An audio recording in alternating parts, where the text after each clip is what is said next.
மூன்றாவது பிசாசின் யுத்தம் என்னவென்றால் வியாதி. வியாதி என்கிற யுத்தம். இந்த வியாதி என்கிற யுத்தம் பிசாசு பயன்படுத்துகிற மூன்றாவது யுத்தம். அந்த வியாதி ஏன் வருகிறது என்றால் 17வது வசனத்திலே வாசியுங்கள். நிர்மூடர் தங்கள் பாதக மார்க்கத்தாலும், முதல் காரியம் பாதக மார்க்கம், தங்கள் அக்கிரமங்கள் நோய் கொண்டு ஒடுங்கி போகிறார்கள். நோய் என்ன செய்கிறதாம்? ஒடுக்குகிறது. படிப்பு ஏறாது, எதை செய்யணுமோ செய்ய முடியாது, ஒடுக்கப்படுகிறோம், ஞான குறைவாய் நடந்து கொள்ளுகிறோம். அதனால தேவனுடைய பிள்ளைகள் முதலாவது சரீரத்தை சரி பண்ண. ஏன் ஒடுக்குதல்? அநேக கிறிஸ்தவர்களுடைய வாழ்க்கையிலே அவங்க பாவம் செய்யலை, அவங்க தேவனுக்கு துரோகம் பண்ணலை, ஸ்தோத்திரம், தேவனை விட்டு பின்வாங்கி போகலை. ஆனால் அவங்களுடைய வியாதி அவர்களை ஒடுங்க பண்ணுகிறது.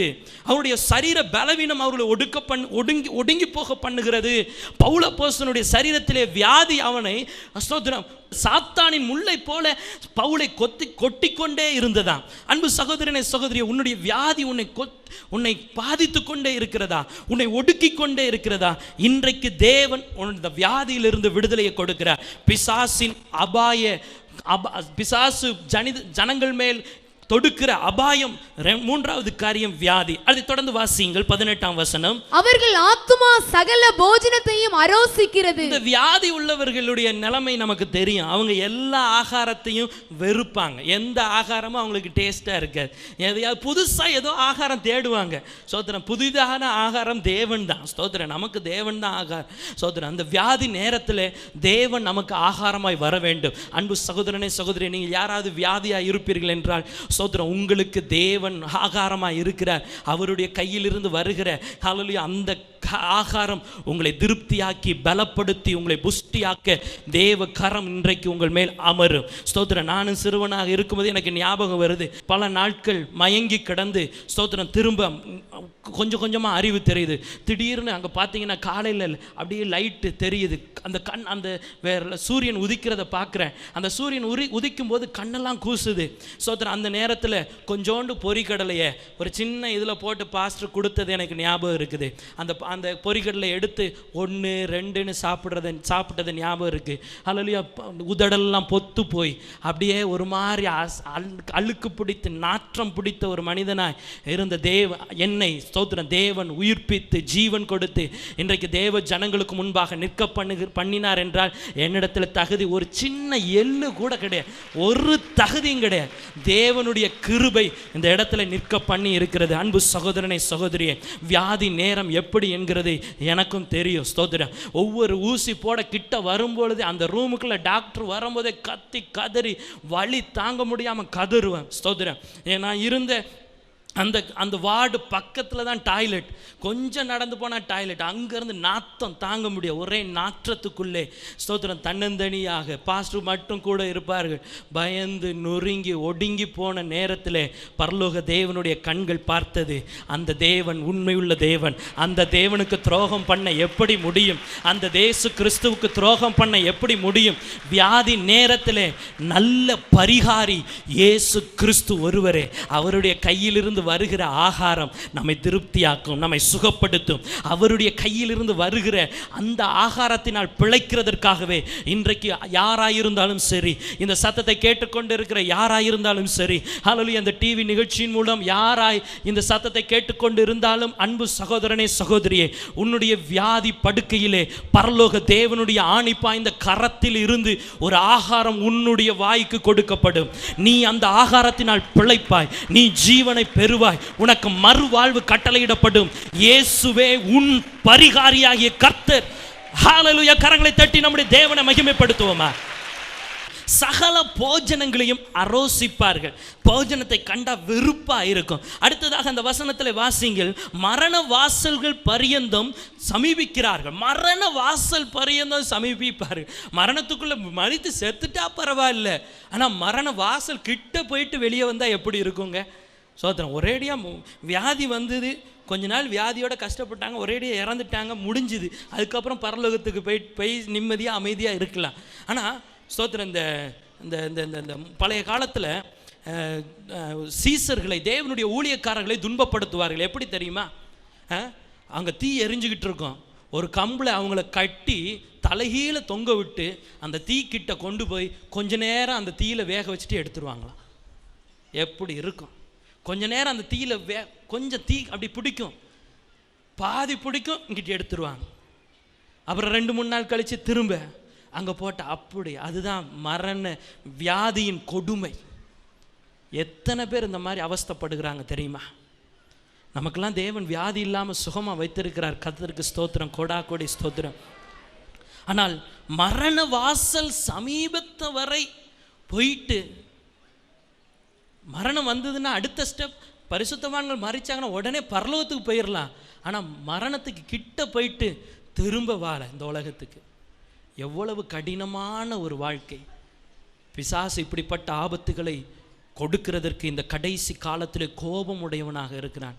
அன்பு சகோதரனே, சகோதரியே, இந்த வசனத்தை தேவன் பேசும்படியாக எனக்கு சொன்னார். ஏன்னா இது கொடிய காலம். இனி வரப்போகிற ஆபத்துகளுக்கு தேவ பிள்ளைகள் தப்ப வேண்டும் என்கிறதற்காக, தேவனுடைய பிள்ளைகள் ஆபத்தை, பிசாசின் தந்திரங்களை அறிய வேண்டும் என்கிறதற்காக தான் இந்த வசனத்தை பேசி கொண்டிருக்கிறார். யாரையும் பயமுறுத்துவதற்காக அல்ல.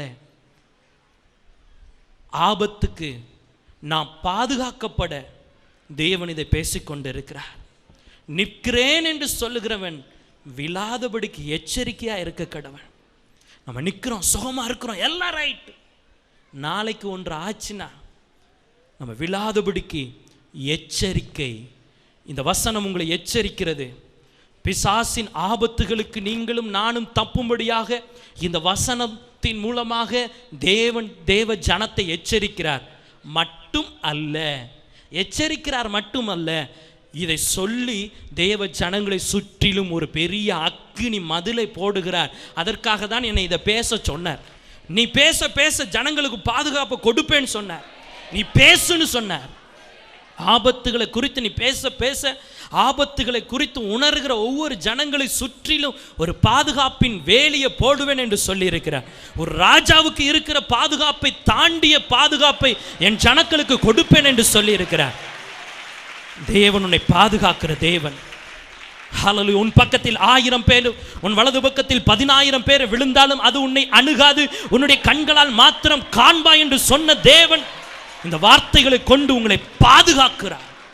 தேவ ஜனங்களுக்கு பாதுகாப்பு தேவனுடைய வார்த்தையில் இருக்கிறது. எந்த ஒரு தேவனுடைய மனிதன் தீர்க்க தரிசனத்தோடு தேவனுடைய வார்த்தையை பேசுகிறானோ அந்த வார்த்தை ஜனங்களுக்கு பெரிய ஆதாயமாக இருக்கிறது. நிறைய நேரத்தில் இந்த நவீன காலத்தில் நிறைய காரியங்களை பேசுகிறோம். விசுவாசத்தை குறித்து பேசுகிறோம், வல்லமையை குறித்து பேசுகிறோம், பரிசுத்தாவியை குறித்து பேசுகிறோம், வருகையை குறித்து பேசுகிறோம், எல்லாம் பேசுகிறோம், ரைட். பாதுகாப்பை குறித்தும் தேவ ஜனங்களோடு பேச வேண்டும் தேவனுடைய ஊழியக்காரர்கள். அப்பொழுது தான் தேவ ஜனங்களுக்கு பாதுகாப்பு இருக்கும். தேவனுடைய ஜனங்களுக்கு நம்ம மேடையில் என்ன பேசப்படுகிறதோ அதுதான் மக்களுடைய வாழ்க்கையில் தேவன் செயல்படுத்த முடியும். அதனால தான் தேவன் இதை பேச சொன்னார். தேவனுடைய பிள்ளைகளை உங்களுக்கு பாதுகாப்பு உண்டு, நீங்கள் பயப்படாதீங்க. உங்களுக்கும் பாதுகாப்பு உண்டு, உங்கள் பிள்ளைங்களுக்கும் பாதுகாப்பு உண்டு, உங்கள் குடும்பத்துக்கும் பாதுகாப்பு உண்டு. உங்களையும் வியாதி தொட முடியாது, உங்கள் பிள்ளைகளையும் வியாதி தொட முடியாது, உங்கள் குடும்பத்தையும் வியாதி தொட்ட முடியாது. வியாதிக்கு இடம் இல்லை. இயேசு நம்முடைய பரிகாரியாக இருக்கிறார். ஸ்தோத்திரம். மரணத்துக்கு சமீபமாக இருக்கிறார்களா? ஆனால் இந்த பாருங்க, இந்த வசனத்தில் 17வது வசனத்திலிருந்து 20வது வசனம் வரை நீங்கள் அதை தனி பார்ட்டாக வைத்துக் கொள்ளுங்கள். அந்த 20வது வசனத்துக்குள்ளே 3 விதமான வியாதியின் கொடூரத்தை சொல்லி, அதன் பின்பு 19வது வசனத்தில் இருந்து 3 விதமான வியாதியில் இருந்து விடுதலையை குறித்து அந்த வசனங்களிலே சொல்லப்பட்டிருக்கிறது. அடுத்ததாக பிசாசு தேவ ஜனங்களுக்கு விரோதமாக எடுக்கிற ஆபத்து, 4வது ஆபத்து என்னவென்றால் உலகம் என்கிற ஆபத்து. இந்த ஆபத்துக்கு தேவனுடைய ஜனங்கள் ஞானமாய் இருக்க வேண்டும். இந்த ஆபத்துக்கு தேவனுடைய ஜனங்கள் தப்பிக்கொள்ள வேண்டும். மத்தேயு 13ஆம் அதிகாரம் 22ஆம் வசனத்தை நாம் வாசிக்கலாம். முள்ளுள்ள இடங்களில் விதைக்கப்பட்டவன் வசனத்தை கேட்கிறவனாயிருந்தும் உலக கவலையும் ஐஸ்வர்யத்தின் மயக்கமும் வசனத்தை நெருக்கி போடுகிறதுனால் அவனும் பலனற்று போவான். உலக கவலை, ஐஸ்வர்யத்தின் மயக்கம், இந்த 2 காரியங்களை ஜனங்களுக்குள்ளே பிசாசு கொடுத்து ஜனங்களை சிறைப்படுத்த விரும்புகிறான். உலக கவலை, ஐஸ்வர்ய மயக்கம். இந்த மயக்கத்தினாலும் உலக கவலையினாலும் அநேகர் பிடிக்கப்படுகிறார்கள். அப்படி பிடிக்கப்படுகிறவருடைய நிலைமை எப்படி இருக்கும் என்றால், அந்த வசனத்திலே 25வது வசனத்திலே, அவர் கட்டளையிட பெருங்காற்று எழும்பி அதன் அலைகளை கொந்தளிக்க பண்ணும். உலகத்தின் கவலையினாலும் ஐஸ்வர்ய மயக்கத்தினாலும் இருக்கிறவர்களுடைய வாழ்க்கை எப்படிப்பட்டதாக இருக்கும் என்றால், அலைகளினால் கொந்தளிக்கிறவர்களைப் போல அவர்கள் இருப்பார்கள். எந்த ஒரு மனிதன், எந்த ஒரு விசுவாசி, எந்த ஒரு ஊழியக்காரன் உலகத்தின் கவலையினால் இருப்பான் என்றாலும், ஐஸ்வர்யத்தில் மயங்கி இருப்பான் என்றாலும், அவனுடைய வாழ்க்கை அலைகளினால் கொந்தளிக்கிறது போல அவனுடைய சரீரம் கொந்தளிக்கும், மனது கொந்தளிக்கும், அவன் இருக்கிற இடம் கொந்தளிப்பாகவே இருக்கும். ஏன் அப்படி கொந்தளிப்பு உண்டாகிறது என்றால், உலகத்தின் கவலை, ஐஸ்வர்யத்தின் மயக்கம். உலக கவலை இருக்கிற மனிதன் ஒரே கொந்தளிப்பு தான், அவனுக்கு ஒரே பிளட் ப்ரெஷர் தான். அல்லேலூயா. ஒரே பிளட் ப்ரெஷர். யாருக்காவது பிளட் ப்ரெஷர் ரொம்ப ஹையாக இருக்குதா, உலகத்தின் கவலையை விடுங்க, ஐஸ்வர்யத்தின் மயக்கத்தை விடுங்க, அப்பொழுது உங்களுடைய சரீரம் நார்மலுக்கு வரும். ஸ்தோத்திரம். எப்பவும் இந்த உலகம் உலகம் உலகம், ஞாயிற்றுக்கிழமை மட்டும் ஒரு ஆராதனையில் ஒரு ஓரத்தில் உட்காந்துட்டு என்னதையாவது கேட்டுட்டு போகிறோம். மற்ற நேரம் உலகம் உலகம் உலகம், உலக மனிதன், உலக வேலை, உலக காரியம், உலக பேப்பரை படிக்கிறது, உலகம் எப்படி இருக்குது, அது எப்படி இருக்குது, இது எப்படி இருக்கு, ஐயோ ஒரே குழப்பம் குழப்பம் குழப்பம். ஸ்தோத்திரம். தேவனுடைய பிள்ளைகளே, ஸ்தோத்திரம். உலகம் இப்படிப்பட்டது தான். உலகத்தை சார்ந்து இருக்கிறவன் கொந்தளித்து கொண்டே இருப்பான். ஸ்தோத்திரம். கொந்தளிக்கிற கடலில் மீன் பிடிக்க முடியுமா? கொந்தளிக்கிற கடலில் படகு ஓட்ட முடியுமா? கொந்தளிக்கிற மனிதனிடத்தில் லாபம் இருக்கா? கொந்தளிக்கிற மனிதனுடைய வாழ்க்கையில் சந்தோஷம் உண்டா? கொந்தளிக்கிற மனிதன் வீட்டுக்கு வந்தால் கொந்தளிப்பு. கொந்தளிப்புக்கு விலக தேவனுடைய பரிசுத்த கரத்தில் அடங்கி இருங்கள். கர்த்தர் நல்லவர். ஸ்தோத்திரம். கொந்தளிக்கிறவர்களா இருக்கிறீர்களா சகோதரா? காலையில் எனக்கும் கூட சில நேரம் அப்படி தான் வரும். காலையில் எந்திரிச்சதுலேருந்து நைட்டு படுக்க போகிற வரை நான் சந்திக்கிறது பிரச்சனைகள், எக்கச்சக்க பிரச்சனைகளை சந்திக்கிறேன். ஆனாலும் தேவனுடைய கரம் என் மேல் இருக்கிறதுனாலே அது எதுவும் என்னை கொந்தளிக்க பண்ணாது. அல்லேலூயா. ஸ்தோத்திரம். இன்னும் அமர்ந்த தண்ணீர் அண்டையிலே தேவன் என்னை கொண்டு வந்து நிறுத்தி இருக்கிறார். கர்த்தர் நல்லவர். சகோதரனே, சகோதரியே, நீங்கள் பார்க்குறதெல்லாம் ப்ராப்ளம்ஸாக பார்த்துக்கிட்டு இருக்கிறீங்களா? என்னன்னாலும் இதை ப்ராப்ளம் சால்வ் பண்ணுறதே உங்களுடைய தொழிலாக இருக்குதா? ஸ்தோத்திரம். ப்ராப்ளம் சால்வ் பண்ணுறது தான் உங்களுடைய தொழில். ஆனால் அந்த தொழிலை, ஸ்தோத்திரம், நீங்கள் அமர்ந்த தண்ணீர்கள் அண்டையில் நீங்கள் இருந்து கொண்டு சால்வ் பண்ணக்கூடிய கிருபை எப்பொழுது உங்களுக்கு கிடைக்கும் என்றால், உலக கவலை உங்களுக்கு இருக்கக்கூடாது, ஐஸ்வர்யத்தின் மேல் மயக்கம் இருக்கக்கூடாது, தேவன் மேல் கவலை, பரலோகத்தின் மேல் மயக்கம் உடையவர்களாக நீங்கள் இருப்பீர்கள் என்றால், ஸ்தோத்திரம், இந்த உலகத்தில் நீங்கள் சமாதானமாக ஜீவனம் பண்ண முடியும். எத்தனை பேர் இதை ஏற்றுக்கொள்கிறீர்கள்? ஆமென் என்று சொல்கிறீர்கள்? கரங்களை தட்டி ஆமென் என்று சொல்வோமா? ஹalleluya. 26வது வசனத்தை வாசியுங்கள். அவர்கள் ஆகாயத்தில் ஏறி ஆழங்களில் இறங்குகிறார்களாம். சோத்திரம். பெரிய போஸ்ட், பெரிய பதவி, பெரிய இது எல்லாம் மேலே போகும். ஆனால் அப்புறம் அடுத்து கீழே வரும், அப்புறம் கீழே போகும், அப்புறம் மேலே வரும். இதுதாங்க உலகம். சோத்திரம். சீசா வாழ்க்கை தான் உலகம். திடீர்னு உயர்த்தப்படுவான், திடீர்னு கீழே தாழ்த்தப்படுவான். உலகத்தை நம்பினவன் ஒரு நாள் உயர்ந்திருப்பான், மறுநாள் தாழ்த்தப்படுவான். அதனால உலகத்தை நம்பாதீங்க. இன்னைக்கு தாழ்த்தப்பட்டனேன்னு உட்காந்துட்டு ஊன்னு அழாதீங்க, நாளைக்கு உயர்த்தப்பட்டனேன்னு ஆன்னு மீசியை முறுக்கி விட்டுட்டு இருக்காதீங்க. ரெண்டும் பிரயோஜனம் இல்லை. தேவனுடைய சார்பிலே அமைதியாய் தேவனை சார்ந்து இருந்து இந்த உலகத்திலே ஒரு படகிலே, இயேசுவோடு படகிலே நாம் போகும் பொழுது நமக்கு இன்பம், இளைப்பாறுதல், மறுமை, ஆசீர்வாதம், ஜெயம், கிருபை, ஹல்லேலூயா, சமாதானம். இந்த தேவன் என்றென்றைக்கும் உள்ள சதா காலங்களிலும் நம்முடைய தேவன், மரண பரியந்தம் நம்மை நடத்துகிற தேவன். அவரை மகிமைப்படுத்துவோம். கர்த்தர் நல்லவர். இந்த உலகத்தை நம்புகிறவர்கள் என்ன செய்வார்கள்? இந்த உலகத்தை சார்ந்து இருக்கிறவர்கள் கிளேசத்தினால் கரைந்து போவார்களாம். கிளேசம் என்கிறது திரும்ப திரும்ப திரும்ப திரும்ப வர்ற கவலைகள், திரும்ப திரும்ப திரும்ப திரும்ப வருகிற சஞ்சலம், திரும்ப திரும்ப திரும்ப திரும்ப திரும்ப திரும்ப வருகிற அவமானம். இதுதான் கிளேசம். கிளேசப்படுகிறோம். ஸ்தோத்திரம். கிளேசப்பட்டு எப்படி ஆகிறார்களாம் இந்த உலகத்தை நம்புகிறவர்கள்? சொல்லுங்களேன். கரைந்து போவார்கள். நம்ம தேவனை பார்ப்போம், தேவனுடைய கரத்திலிருந்து நன்மைகளை பெற்றுக்கொள்வோம். அவரிடத்தில் இருந்துதான் நமக்கு ஜீவன் உண்டு, பிரகாசம் உண்டு, ஹல்லேலூயா, ஸ்தோத்திரம், சுகம் உண்டு. ஹல்லேலூயா. கரங்களை தட்டி கர்த்தரை மகிமைப்படுத்துவோம். ஸ்தோத்திரம். வேகமாக சொல்லி விடுகிறேன். Praise God. ஹல்லேலூயா. 5வது ஆபத்து, தேவ ஜனங்களுக்கு விரோதமாய் பிசாசு எழுப்புகிற 5வது ஆபத்து. இது ரொம்ப கவனமான ஒரு ஆபத்து. ஸ்தோத்திரம். எப்படிப்பட்ட ஆபத்து என்றால், பயனற்ற ஒரு வாழ்க்கை, பயனே இல்லாத ஒரு வாழ்க்கையை கொடுத்து விடுகிறான். ஸ்தோத்திரம். நல்லா சாப்பிடுவாங்க, நல்லா வீட்டை வச்சிருப்பாங்க, சம்பாதிப்பாங்க, குடும்பத்தை நல்லா வச்சிருப்பாங்க, அவ்வளோதான். அவங்களால வேற ஒரு பிரயோஜனம் இல்லை, லாபமும் இல்லை, நஷ்டமும் இல்லை. ஸ்தோத்திரம். இவங்களால சபைக்கு வர்றாங்களே, அந்த சகோதரனால் ஏதாவது லாபம் உண்டா? இல்லை பிரதர், அவரை குறித்து லாபமும் இல்லை, அவரை குறித்து நஷ்டமும் இல்லை. ஒரே ஒரு லாபம், ஒரு சீட்டு காலியாகாதபடிக்கு அவர் வந்து உட்கார்ந்துட்டு போகிறார். ஸ்தோத்திரம். ஏமா அந்த அம்மா சபைக்கு வருது, அந்த அம்மாவால் ஏதாவது லாபம் இருக்கா? அந்த அம்மாவால் ஒரு நஷ்டமும் கிடையாது, அந்த அம்மாவால் ஒரு லாபமும் கிடையாது. வந்து அந்த இடத்துல உட்காந்துக்கிட்டு என்னைக்கு சொன்னாலும் ஈன்னு கேட்டுக்கிட்டு, இன்னைக்கு போகிற மாதிரி தான் நாளைக்கு வரும், நாளைக்கு போகிற மாதிரி தான் அதுக்கு அடுத்த நாள் வரும். ஸோ அப்படிப்பட்டவர்களாய் நாம் இராதபடிக்கு நாம் பயனுள்ளவர்களாக இருக்க வேண்டும். பிசாசு மனிதர்கள் மேல் செலுத்துகிற 5வது யுத்தம் என்னவென்றால், இந்த இடத்துல சொல்லப்பட்டு இருக்கிறது, பயனற்ற வாழ்க்கை. தேசத்தை உவர் நிலமாக மாற்றுகிறார். உவர் நிலம் ரொம்ப எச்சரிக்கையான ஒரு காரியம். தேவ ஜனமே, நம்முடைய வாழ்க்கை உவர் நிலமாக மாறிவிடக்கூடாது, நம்முடைய இருதயம் உவர் நிலமாக மாறிவிடக்கூடாது, நம்முடைய ஞானம் உவர் நிலமாக மாறிவிடக்கூடாது, நம்முடைய சரீரம் உவர் நிலமாக மாறிவிடக்கூடாது, நம்முடைய கிறிஸ்தவ வாழ்க்கை உவர் நிலமாக மாறிவிடக்கூடாது. ஆதியாகமம் 19ஆம் அதிகாரம் 24ஆம் 25வது வசனத்தில் தேவன் கந்தகத்தை அனுப்பி சோதோம் குமோராவை அழித்து போட்டார். அதன் பின்பு அந்த சோதோம் குமோராவிலே எந்த ஒரு பயிரும் இல்லை, எந்த ஒரு செழிப்பும் இல்லை, சபிக்கப்பட்ட ஒரு பட்டணம் சோதோம் குமோரா. சகோதரனே, சகோதரியே, தேவனுடைய சாபத்தை வாங்கின ஒரு மனிதன் பயனற்ற மனிதன், பிரயோஜனமற்ற மனிதன். ஹல்லேலூயா ஸ்தோத்திரம். தன்னை பெற்றெடுத்தவர்களுக்கு பிரயோஜனம் இல்லை. ஹல்லேலூயா ஸ்தோத்திரம். சபை ஊழியக்காரருக்கு பிரயோஜனம் இல்லை, அருகில் இருக்கிற விசுவாசிகளுக்கு பிரயோஜனம் இல்லை. பிரயோஜனம் இல்லாத ஒரு வாழ்க்கை பிசாசு கொடுக்கிற அடுத்த பெரிய ஆபத்து, யுத்தம். உங்களை எல்லாம் சரி பண்ணிடுவான், சுகமாக வைத்து விடுவான், எந்த அடிமைத்தனமும் இல்லை, சிதறடிப்பும் இல்லை, அப்படியே வைத்து விடுவான். நீங்கள் பத்திரமாக ஃப்ரிட்ஜில் பாதுகாக்கப்படுகிறது போல பத்திரமாக சபையில் இருப்பீங்க. ஆனால் அதுவும் பிசாசுடைய தந்திரங்களில் ஒன்று. கவனம், கவனம், கவனம். ஹலோ, பிரைஸ் தி லார்ட் சொல்லி கர்த்தரை மகிமைப்படுத்துங்கள். ஹல்லேலூயா. பிரயோஜனமற்ற ஒரு வாழ்க்கை. அநேகர் சபைக்கு வர்றாங்க, சபைக்கு உங்களால் என்ன பிரயோஜனம்? சபை உங்களுக்கு பிரயோஜனமாக இருக்கிறதா? அதே போல் சபைக்கு உங்களால் என்ன பிரயோஜனம்?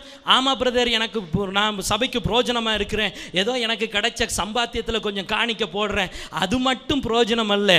ஆண்டவர் பெரிய ஐஸ்வர்ய சம்பன்னருங்க. சோத்திரம். உங்களுடைய பணத்தை காட்டிலும் தேவன் கோடி மடங்கு உங்கள் கையிலிருந்தே வாங்கி தர முடியும். சோத்திரம். அவர் ஐஸ்வர்ய சம்பன்னர். சோத்திரம். நீங்க கொடுக்கிறதுனால ஒன்றும் அவருக்கு நிறைஞ்சு போவது இல்லை, அது அவருடையது, எல்லாம் அவருடையது. ஸ்தோத்திரம். அப்படி இருக்கும் பொழுது நீங்கள் வெறும் பணத்தை மட்டும் கொடுக்கிறதினால் அது தேவன் பிரியப்படுகிறதில்லை. நீங்கள் பயன்படுகிற ஒரு தோட்டமாக இருக்க வேண்டும், நீங்கள் பயன்படுகிற ஒரு செழிப்பின் விசுவாசியாக இருக்க வேண்டும். உங்க முகத்தை பார்த்தாலே இங்கே தேவனுடைய பிரசன்னம் இறங்கணும். ஒரு சிலர் இங்கே கை தட்டி கர்த்தரை மகிமைப்படுத்துகிறதை நான் பார்த்துட்டாலே தேவ பிரசன்னம் ரெட்டிப்பாய் இறங்குறதை நான் உணர்ந்திருக்கிறேன்.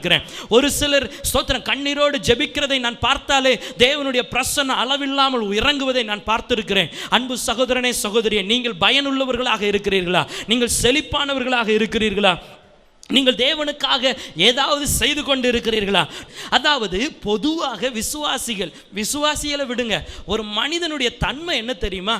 எவ்வளவு தேவன் ஆசீர்வதித்தாலும் பின்பு, எவ்வளவு உயர்த்தினாலும் பின்பு, எவ்வளவு சுகப்படுத்தினாலும் பின்பு, இவங்க எவ்வளவு அழுது ஜெபம் பண்ணி பதில் கிடைத்தாலும் பின்பு, எவ்வளவு உயர்த்தப்பட்டாலும் அவங்களுக்கு அடுத்த ஒன்று இருக்குது, பின்பு என்கிற ஒரு வார்த்தை. பின்பு என்கிறது, அவங்க இவ்வளவு ஆசீர்வதிக்கப்பட்டவன் கடைசி வரை உண்மையாக இருக்க மாட்டான். ஏனென்றால் அவன் மனிதன், மண்ணு புத்தி. எப்படின்னா, எவ்வளவு தான் ஆசீர்வதிக்கப்பட்டாலும் தோண்டி எடுத்த துறவை நோக்கி பார்க்காதவன். ஸ்தோத்திரம். மனிதன். இந்த வசனத்தில் இஸ்ரவேல் ஜனங்களை சொல்லப்பட்டு இருக்கிறது. அவர்களை தேவன் ஆசீர்வதிக்கிறார், அவர்களை செழிப்பாக்குகிறார், திராட்சை தோட்டத்தை நட்டுகிறார், வார்கோதுமைகளினால் நிரப்புகிறார். அவர்களுடைய மிருக ஜீவன்கள் குறைவில்லாமல் மிருக ஜீவன்கள் பெருகி போய் இருக்கிறது. எல்லாம் இருந்தாலும் பின்பு அவர்கள் என்ன செய்கிறார்கள்? இடுக்கணிலும். இடுக்கண். ஸ்தோத்திரம். பயனற்றவருடைய வாழ்க்கை எப்படிப்பட்டதா இருக்கும் என்றால் இடுக்கண் நிறைந்ததாக இருக்கும், ஆபத்து நிறைந்ததாக இருக்கும், துயரம் நிறைந்ததாக இருக்கும். துயரத்தினால் குறைவுபட்டு தாழ்த்தப்படுகிறவர்களாக இருப்பார்கள். பயனற்றவர்கள் இடுக்கணில் இருக்கிறவர்களாக இருப்பார்கள். பயனற்று இருக்கிற சகோதரனே, சகோதரியே, உன்னால் ஒரு பிரயோஜனம் இல்லை, அப்படிப்பட்ட ஒரு வாழ்க்கை நீ வாழ்ந்து கொண்டு இருப்பாய் என்றால் உனக்கு விரோதமாய் இடுக்கண் வருகிறது, ஆபத்து வருகிறது, துயரத்தினாலே நீ தாழ்த்தப்பட்டு போவாய். ஸ்தோத்திரம். அது மட்டுமல்லாதபடிக்கு அந்த வசனத்தில் கடைசியில் சொல்லப்பட்டிருக்கிறது, திரிந்து போகிறவனாக இருப்பான். இவன் எங்கே போகிறான்னே தெரியாது, என்ன செய்கிறான்னே தெரியாது, வீட்டுக்கு எத்தனை மணிக்கு வர்றான், என்ன பண்ணுறான் ஒன்றும் தெரியாது. ஸ்தோத்திரம். புரோஜனமற்றவன் திரிந்து கொண்டே இருப்பான். இவன் எங்கே போகிறீங்கன்னு கேட்டால் சும்மா இங்கிட்டு போகிறேன். என்ன செய்ய போகிறீங்க? சும்மா இது ஏதோ செய்ய போகிறேன். என்ன சாப்பிட போகிறீங்க? சும்மா சோறை சாப்பிட போகிறேன். ஸ்தோத்திரம். இப்போ என்ன பண்ண போகிறீங்க? சும்மா தூங்க போகிறேன். எப்போ பார்த்தாலும் சும்மா சும்மா சும்மா சும்மா. ஹல்லேலூயா, ஹல்லேலூயா. பயனற்ற வாழ்க்கை பிசாசுடைய ஆபத்தான அபாயகரமான ஒரு செயல். தேவனுடைய பிள்ளைகள் இதற்கெல்லாம் எச்சரிக்கையாக இருந்து தேவனுடைய அடைக்கலத்துக்குள்ளே நாம் புகுந்து விட வேண்டும். நாம் முழங்கால் படிடுவோமா? தேவனுடைய சமூகத்தில் தேவனுடைய வார்த்தையை கொண்டு இந்த வார்த்தைகளை தீர்க்க தரிசனமாய் சொல்லியிருக்கிறேன். தேவன் எனக்கு கொடுத்த வெளிப்பாட்டில் இருந்து சொல்லியிருக்கிறேன். தேவன் எனக்கு இந்த வெளிப்பாட்டை கொடுத்தார் என்கிறதை நான் 100க்கு 100 சொல்ல முடியும். அன்பு சகோதரனே, சகோதரியே, நான் இந்த வார்த்தைகளை பேசினதினாலே சிதறடிக்கிற பிசாசின் வல்லமையிலிருந்து தேவ ஜனங்களை இந்த வார்த்தைகள் விடுவிக்கும். சிறைப்பட்டு இருக்கிறவர்களை இந்த வார்த்தை சிறைமீட்டு கொண்டு வரும். வியாதியஸ்தர்களை இந்த வார்த்தை சுகப்படுத்தும். வியாதியஸ்தர்களை இந்த வார்த்தை சுகப்படுத்தும். உலகத்தின் அடிமைப்பட்டு, எஜமான்களுக்கு அடிமைப்பட்டு, உலகத்தில் இருக்கிற ஞானிகளுக்கு அடிமைப்பட்டு, பலவான்களுக்கும் பிசாசுக்கும் அடிமைப்பட்டு இருக்கிறவர்களுக்கு இந்த வார்த்தை விடுதலையை கொண்டு வரும். பயனற்று புரோஜனமற்று இருக்கிற சகோதரனே, சகோதரியே, உன்னுடைய வாழ்க்கை பயனுள்ளதாக மாற தேவனுடைய கரம் ஒரு விசை இதை ஏற்றுக்கொள்கிறவர்கள் 2 கரங்களை ஆண்டவருக்கு நேராக உயர்த்துங்களேன். ஐயோ, பிசாசானவன் தனக்கு கொஞ்ச காலம் மாத்திரமே உண்டென்று அறிந்து மிகுந்த கோபம் கொண்டு உங்களிடத்தில் இறங்கினபடியால் உங்களுக்கு ஆபத்து வரும் என்று சொல்ல கேட்டேன். தேவச்சனமே, அவருடைய கிருபையின் நிமித்தமும் மனுபுத்திரருக்கு அவர் செய்கிற அதிசயங்களின் நிமித்தமும் அவரை துதியுங்கள். அதிசயமாய் உங்களை நடத்துவார், அதிசயமாய் நடத்துவாருங்க. ஜீவனுள்ள தெய்வமே, நன்றி தேவனே. இப்பொழுதும் நஸ்ரேனாகிய இயேசுவின் நாமத்தில் உம்முடைய பிள்ளைகளை ஆணி பாய்ந்த அந்த கரத்தில் மறைத்துக் கொள்ளுங்க. இவருடைய குடும்பத்தை மறைத்துக் கொள்ளுங்க. உம்முடைய ஜனத்தின் நண்பர்களை மறைத்துக் கொள்ளுங்க. உம்முடைய ஜனத்தின் தெருவை மறைத்துக் கொள்ளுங்க. உம்முடைய ஜனம் வாழ்கிற இந்த இந்திய தேசத்தை மறைத்துக் கொள்ளுங்க, மறைத்துக் கொள்ளுங்க, மறைத்துக் கொள்ளுங்க, மறைத்துக் கொள்ளுங்க, மறைத்துக் கொள்ளுங்க. உம்முடைய பிள்ளைகளுக்காக திறப்பில் நிற்கிற ஊழியக்காரர்களை மறைத்துக் கொள்ளுங்க. ஊழியக்காரர்களுக்கு பாதுகாப்பு உண்டாகட்டும். ஜெபிக்கிறவர்களுக்கு பாதுகாப்பு உண்டாகட்டும். ரட்சிக்கப்பட்ட ஜனங்களுக்கு பாதுகாப்பு உண்டாகட்டும். இயேசுவின் நாமத்தில் இந்த ஜெபங்களை ஏறெடுக்கிறோம் அப்பா பிதாவே.